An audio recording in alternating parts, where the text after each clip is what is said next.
when a person knows they're going to heal, they understand healing. For example, if you accidentally cut your finger while you're slicing an apple, you don't believe it's going to heal. You know it's going to heal. That knowing is faith. You know, faith is not a belief. But you can believe in things that aren't true, like Santa Claus and tooth fairies. But you don't believe in trees. You don't believe in shoes. You either know about them or you don't. Okay, so that's the reality about healing. Once you understand how the body works, you understand that healing is what the body does all the time. 150,000 chemical reactions every second, all synchronized and harmonized to produce this incredible thing called me, you.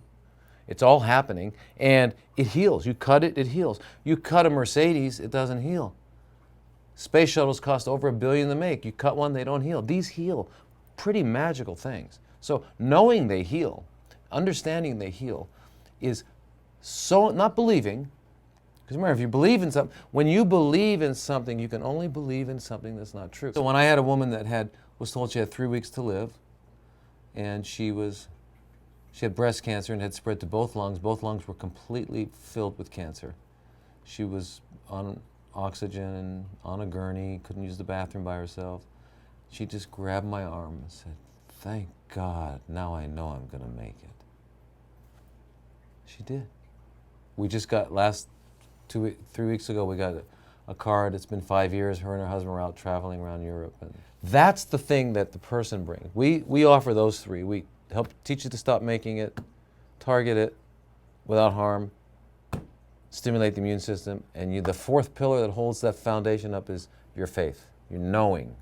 I don't like to use the word faith. I use the word faith because I know what it means, but a lot of people get mixed up with religions and things, but it's a knowing. So throughout the years, what I've come to understand about cancer is that it's a little dance that's saving our lives.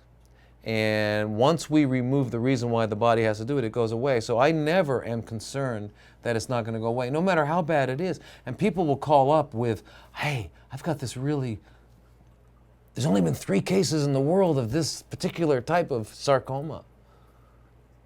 Oh, that's okay. And by the way, we are seeing more and more rare, what used to be rare diagnoses. But I want to tell you real quickly what a diagnosis is. Dia, separate, gnosis, Gnosis, Greek, knowing. Separate and know. Name, that's the word, that's the way for name. All a diagnosis is a name. So when you get a doctor does a biopsy, puts it under the microscope, looks at it and says, he looks at what's called the histology or the microscopic anatomy. And the microscopic anatomy, if it has certain criteria, it qualifies for cancer. Anyway, that's what they do. The guy the pathologist looks under the microscope and he says, aha, oh, it started in a tube. We'll call it tubular cancer. Pretty brilliant, isn't it? Oh, it's invading the wall. Okay, invasive ductal carcinoma. Adenocarcinoma means it came from a gland.